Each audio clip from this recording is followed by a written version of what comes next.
Para concluir con este pequeño video documental acerca del exconvento de María Magdalena, tanto Tinajero como uno de sus compañeros nos van a explicar las distintas pinturas que se encuentran dentro del claustro del exconvento de María Magdalena.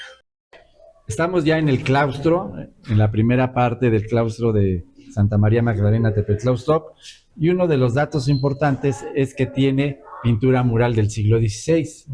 Por ejemplo, aquí vemos lo que se conoce como la cruz foliada. La cruz foliada era el símbolo de los dominicos. ¿Por qué? Porque la orden fue fundada en el sur de Francia y la cruz foliada representa precisamente el origen francés, a la vez de que lleva los colores blanco y negro propios de la orden de predicadores. ¿Y estas pinturas con qué tipo de material se realizaban? Se hacían con plantas y, por ejemplo, con la grana cochinilla. Entonces, el color rojo generalmente se daba a partir de la grana cochinilla y lo demás a partir de extractos de plantas. Una de las bellezas arquitectónicas que tiene este claustro de Tepetlaustoc de Santa María Magdalena es precisamente esta obra de ingeniería hidráulica, que aquí vemos cómo se recupera el agua, estamos viendo las caídas de agua, y todo se iba almacenando de tal forma que esa agua llegaba hasta la fuente, que era un bebedero popular. Y las habitaciones que están alrededor de cada uno de los monjes, por ahí pasaba un canal de agua limpia. ¿Cómo le hacían para rebombearla? Es una cuestión de ingeniería hidráulica que tampoco nos hemos dado la tarea de descubrirla Y estudiarla estudiar a profundidad. y ponerla a prueba y en práctica otra vez. Nos encontramos, Jafet, ahora con una de las joyas que tenemos aquí en Tepetlaustoc, que además son poco conocidas, las pinturas murales del siglo XVI del convento de Tepetlaustoc, que van a tener dos temas fundamentales, que es la vida de Santa María Magdalena, la fidelidad a Cristo y precisamente la pasión de Cristo, las dos meditaciones básicas de Fray Domingo de Betanzos. Estas pinturas murales, como te decía, son del siglo XVI, pintadas en blanco y negro, y nos va a explicar el licenciado Marcelo detalladamente cada uno de los óvalos. Estas pinturas estuvieron mucho tiempo encaladas precisamente por la época de la Guerra Cristera para evitar que las fueran a profanar. Después, con el paso del tiempo, vinieron algunos investigadores y empezaron a ver que abajo de la cal existían restos de pintura mural. La más antigua es la blanca y negro, que es del siglo XVI, pero también tenemos restos de pintura del siglo XVIII, por ejemplo, que ya está en color. Y precisamente este es el rojo de la grana cochinilla. Aquí vemos claramente el rojo de la cochinilla.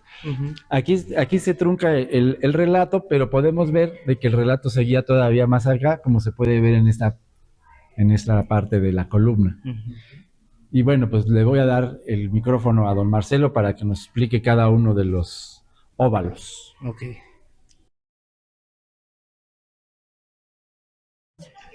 Aquí iniciamos lo que todo el mundo conocemos como un Via Crucis. Pero este lugar encierra algo que es muy emblemático para la historia y el único en el mundo que tiene esta representación. Tiene una teoría de una comunicación, de una relación entre el tlacuilo, que son aquellos maestros que hacen los dibujos por orden de los dominicos, y la historia. Aquí representamos a Jesucristo cuando es flagelado, y tiene que ver mucho con los diferentes barrios de Tepetlaustoc. Vemos una columna atrás, tenemos un barrio de la columna, y se ve cómo Jesucristo es flagelado por un soldado romano. ¿Y cómo sabemos que es un soldado romano? Por la historia sabemos que es un soldado romano. ¿Quiénes crucificaron a Cristo? Los soldados romanos. Pero tienes razón, porque ahorita vas a ver que esto es diferente a todos los demás viacrucis que hemos conocido. En este segundo recuadro vemos ya cómo le ciñen la corona a Jesucristo, ¿verdad? Y acuérdense que aquí es cuando dicen, Ecce homo, he aquí al hombre, y no al rey, ¿verdad? Ajá. Pero aquí vamos viendo algo muy significativo, que es precisamente esa teoría del secretismo que tienen los tlacuilos. Ya no se ven las vestiduras de los soldados romanos. Quien está crucificando a Cristo son los españoles. ¿Por qué? Porque ellos mismos padecieron la flagelación, el sacrificio, todo lo que padeció Cristo también lo padecieron los indígenas al ser conquistados. Aquí ya no se ven los yelmos, no se ven los cascos, no se ve un soldado romano. Pasan a ser españoles. Sí, sí se nota, se aprecia, así que entre una figura y otra sí ves un cambio muy grande en el tipo de vestidura que portan. ¿Eh?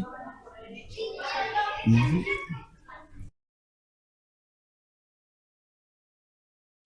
Aquí vemos ya uno de los medallones más conservados. Vemos aquí la figura de Jesucristo que le están quitando precisamente sus vestiduras. Vemos la cruz en el suelo y algunos personajes que hemos ido viendo en la historia que sí tienen nombre y apellido. Vemos una persona que está con los clavos y el martillo. Uh-huh.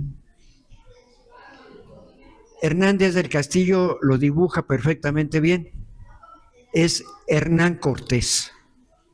Y tenemos otros personajes que hemos ido viendo también que tienen nombre y apellido.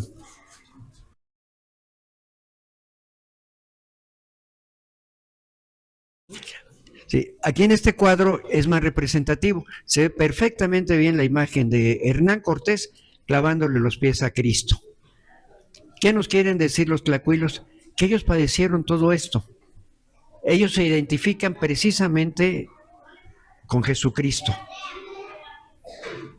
Acuérdense, cuando llegan los españoles, Tepetlauzot tenía 36,000 habitantes.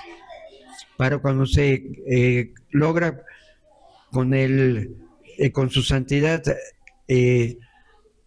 Paulo III conseguir la gula papal, Sublimi Deus, ya nada más había 6,000 y pico de habitantes en Tepetlauzot.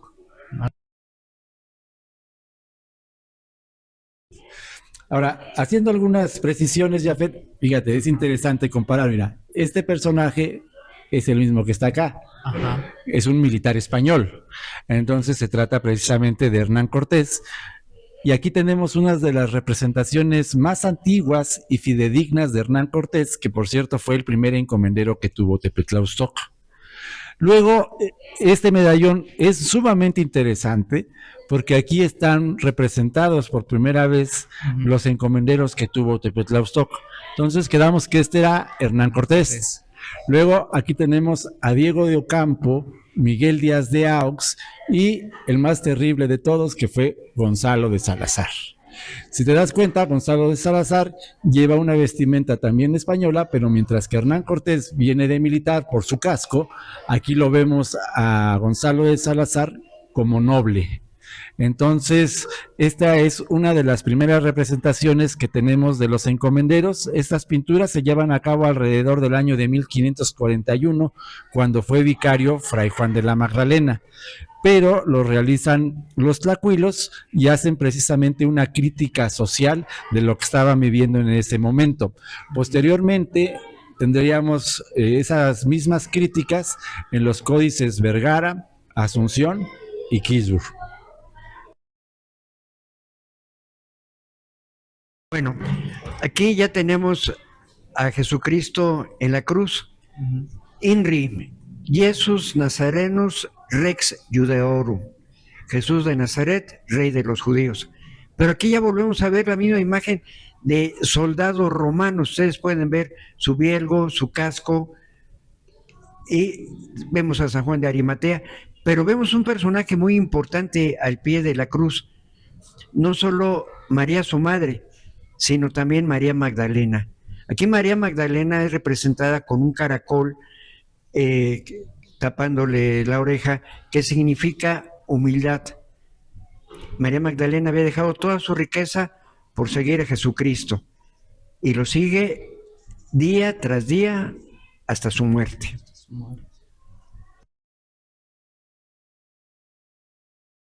Bueno, aquí tenemos el recuadro donde Jesucristo es bajado de la cruz. Vemos a María su madre, Juan de Arimatea, Nicodemo, todos los personajes que fueron acompañando a Jesucristo en la última etapa de su vida.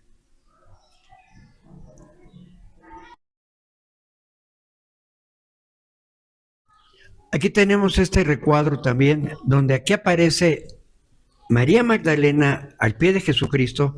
Vemos su caracol en el oído, María su madre,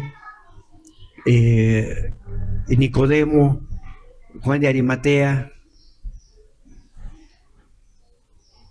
Y ven ustedes también las vestimentas que tenían, que realmente se ve ahí lo clásico del Medio Oriente.